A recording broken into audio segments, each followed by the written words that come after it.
Welcome to video 7 of Mastering Terror, the new Terrormancer. I have to say it's great to be back on this series, and while I have fun playing every necrospec, Terrormancer is the one I enjoy the most. I've given much thought on how to continue the Mastering Terror series, so I went back and watched all 6 videos again, and other than a few changes to some skills and the new trait system, I feel the information there is still relevant and can be applied for the most part. So rather than launching a reboot of the entire series, I've decided to just move forward with part 7. In this video, I'm going to cover the new traits, setup options, and skill changes. If you are new to the idea of Terrormancer, very quickly, a Terrormancer is a necromancer that uses long duration fears and fears that cause damage to control a fight and whittle down an enemy team with multiple conditions. You also turn enemy boons into conditions and will be bouncing conditions back to the enemy. You'll be using Plague as your elite to stall on cap points, run AoE blindness and weakness to support your teammates, and to help secure reses and stomps. This build has a lot of mobility and survival tricks, but you really need to be aware of your position at all times, and while you can cap points and stall on points for long periods of time, even in 1 versus 2 and 1 versus 3 situations, ideally your job is to be tucked away on the high ground, behind the melee, and away from the middle of the fight so you can work your magic. Videos 2, 4, 5, and 6 cover a lot of these concepts.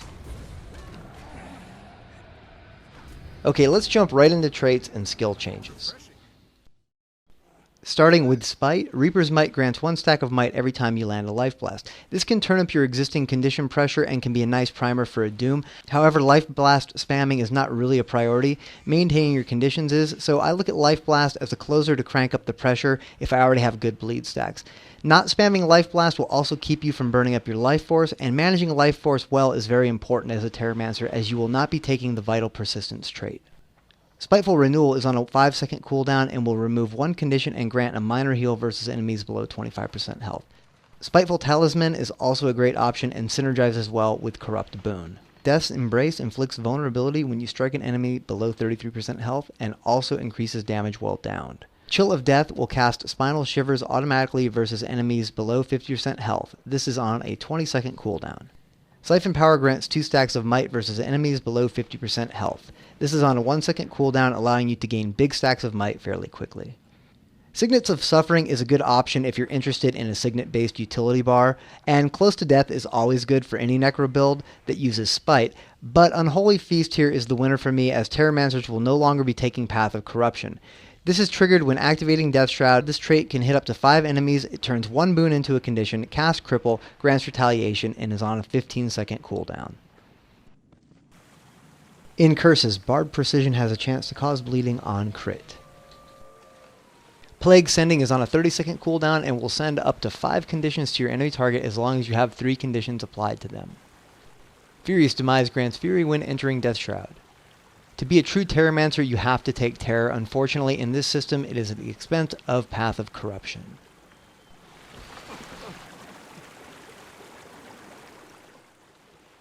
Target the Weak increases critical hit chance for each condition on your enemy and increases condition damage based on your precision. Lingering Curse increases condition damage by 150 and extends the duration of conditions by 100% from your scepter. Parasitic Contagion is a good option if you want more survivability. Death Shroud traits like Weakening Shroud I personally do not find helpful, as I'm never close enough to my enemy as a Terrormancer to really benefit from them. In Soul Reaping, Gluttony increases life force gain by skills that generate life force by 10%. Soul Marks generate life force when triggered and make staff marks unblockable. Last Gasp is on a 50-second cooldown and applies Spectral Armor when your health drops below 50%. Fear of Death increases the duration of fear and also casts fear on enemies when you are downed. Strength of Undeath gives you 5% more damage above 50% health, and it also increases life force by 15%. In the last spot, I take Foot in the Grave. This makes Death Shroud the shortest cooldown stun breaker in the game.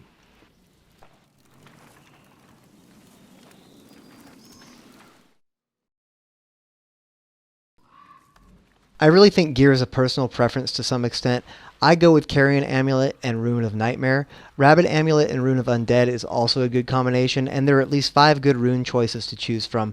I feel the same way about sigils. I almost always go with energy no matter what, and I also personally like geomancy. Currently looking at my 99% of the time utility bar.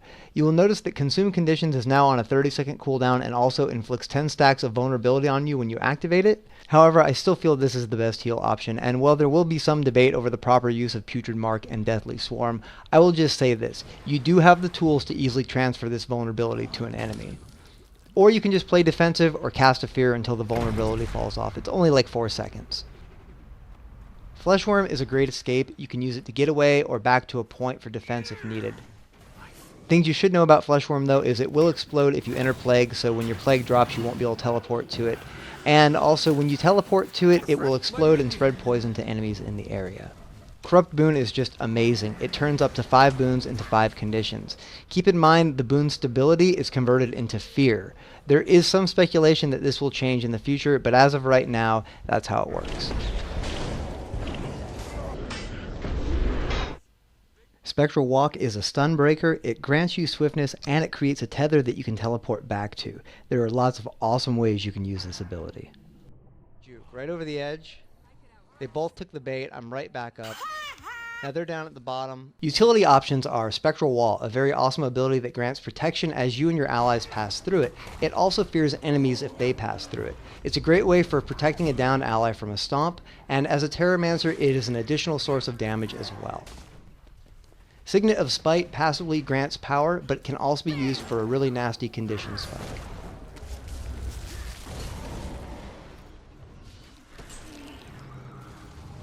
Spectral Grasp will pull your enemy to you, and it's great for dealing with rangers and staff nukers, but it also grants life force and chills the target, and it's another one of those skills that's just fun to mess around with, especially bouncing someone off of a spectral wall. Well, here we are at the end of another episode of Mastering Terror. If you use this updated trait and skill information in this video with the tips in Mastering Terror 1 through 6, you should be prepared for battle as a Terrormancer. As things change and I participate in more matches, I will add more videos to this series. As always, thanks for watching. Your team is victorious!